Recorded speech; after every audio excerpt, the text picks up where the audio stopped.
in early September. An updated timeline will be announced later. South Elm Street businesses will operate like normal. And starting tomorrow, access to Haynes Mill Road solid waste facility will be limited. NCDOT contractors are closing the bridge on Haynes Mill Road between the US 52 northbound and southbound ramps. The closure will start at 6 a.m. and will go through Monday until 3 p.m. weather permitting. The landfill will be open regular hours from 7 a.m. to 4:30 p.m. Drivers are encouraged to avoid this area. And after days of frustration caused by a major water main outbreak, restoration is finally complete. Officials with the Winston-Salem Forsyth County Utilities say laboratory testing confirmed that the newly installed section of water main meets all water quality and operational requirements. After water testing, water throughout the affected areas is safe to drink and residents may resume normal water use. And residents in the town of Stokesdale don't need to boil their water anymore. The town was one of many communities in the region near eastern Forsyth County impacted by that large water main break this past week, but the all clear was delayed because it conducts its own water quality testing. WXII 12's Kelly Kendall stopped by a bottled water distribution event in the town just as officials received the test results they were hoping for. Well, we have good news. We just heard from the lab and everything is good, so we're going to be lifting the boil water ban. Oh, good. Good news for folks in Stokesdale who had to boil their water or rely on bottled water a little longer than everyone else impacted by the widespread water outage caused by a large water main break in Winston-Salem. It is difficult to tell people that you've got to restrict their normal operations. Difficult, but necessary, according to Stokesdale Mayor T. Stevenson.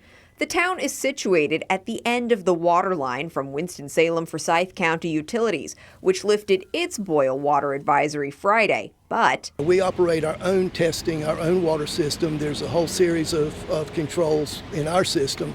And because of that, we need to test it individually and can't rely solely on Winston-Salem Forsyth. Water's good. Despite the news of being contaminant-free, town officials continue to give out free packs of bottled water on Saturday, saying it could perhaps help people be more prepared for a future outage or emergency. Stevenson says hopefully there won't be a next time, as work had already begun to extend parts of the town's water system. It's to address additional customers, but also to provide some redundancy in the case of a break in our water line, that we would have another source of water that we could funnel in. In Stokesdale, I'm Kelly Kendall for WXII 12 News. And turning to national news, at least 3 people are dead and 2 injured following a shooting Saturday in Twin Falls, Idaho. Officials say it began inside an In-N-Out restaurant in a busy commercial area on the city's north side. Police say the shooter is deceased and all shelter-in-place orders have been lifted. Investigators believe there was one active shooter and are working to identify others who may have been involved. No word yet on a possible motive. And in the Middle East, President Donald Trump is threatening new strikes on Iran, officials say as early as this weekend. This comes as the Iran conflict continues to expand. Jen Sullivan reports the escalating violence that has put many countries in the Middle East on edge. Iran launching a new wave of strikes on Kuwait early Saturday, according to the Kuwaiti defense officials. It's the latest example of widening violence in the Middle East as the conflict between the U.S. and Iran continues without a peace deal in sight. There's deep distrust, and they misinterpret each other's signals, and this just leads to a cascade of misinterpretation and further conflict. Saturday, the U.S. State Department warning Americans in the region should consider departing, and Americans outside the Middle East should reconsider travel to and through the region.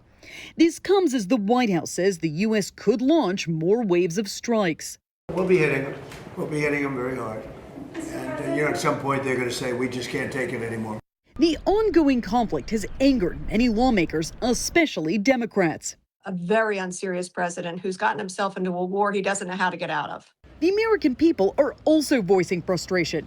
A recent CNN poll found 67% of Americans think Donald Trump's decision about military action in Iran have hurt the U.S. The conflict has significantly strained global oil supplies as Iran has once again halted maritime traffic through the Strait of Hormuz. Oil and gas prices have surged since the U.S. and Israel began striking Iran 5 months ago.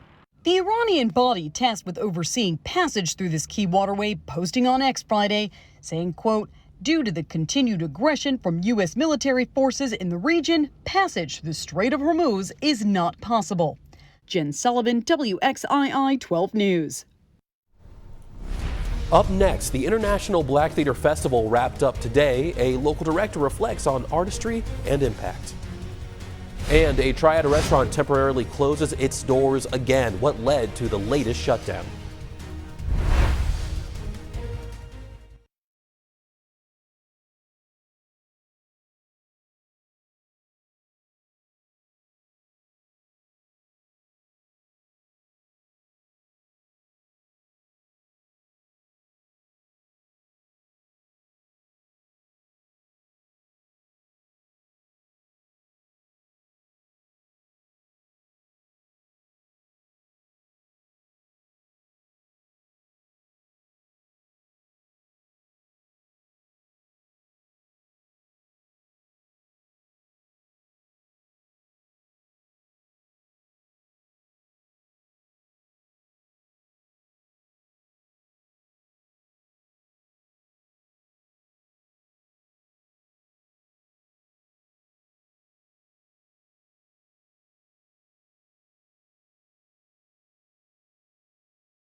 Welcome back. Today marks the last day of the International Black Theater Festival in Winston-Salem. And this week, the festival brought together artists, performers, and audiences from around the world. One local director reflects on how special the events are and their importance. It just means so much to me as an artist to be in this space where Black art is celebrated, where it is enjoyed and appreciated and valued. Carter also received an Emerging Artist Award for directing. Thousands of people have shown up all week. Even despite cancellations of several events on Wednesday due to the water main break, the festival happens every 2 years. And in Winston-Salem, Arigato Japanese Steak and Seafood House has once again temporarily closed its doors. The restaurant says it's erring on the side of caution and will be shut down to, quote, do what needs to be done.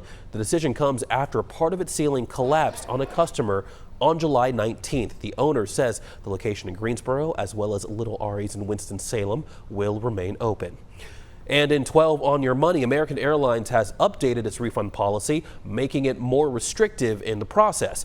Passengers will now be eligible for a full refund if the trip is canceled within 24 hours of booking, as long as the flight is 1 week away. American previously granted full refunds if the departure date was within 2 days of booking. The new policy matches the refund policies from Southwest, JetBlue, and United Airlines. And the airline says the policy went into effect on Wednesday.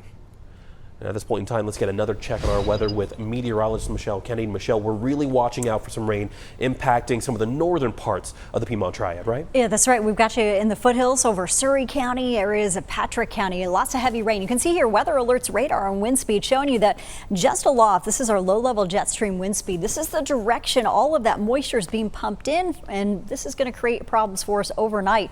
We've got flash flood warnings at least until 2:45 in some areas of the Piedmont Triad and continued until 4:30 a.m. as we watch those warnings go up to the north. There are some locations that may have had anywhere from 4 to 9 inches of rainfall so far. Let's zoom in for a closer look here, and you can see that we've got almost 10 inches in this Westfield area. So we've got some flash flooding occurring. In fact, this is very severe in many locations where we've already had roads washed out. Shoals Road, for instance, also the bridge over at Jim McKinney just being reported in the Pilot Mountain area being covered with water right now. We don't want you to go out in these locations. A lot of 911 calls are coming in about these intersections that are just flooded out. So we're hoping that you can stay off the roads.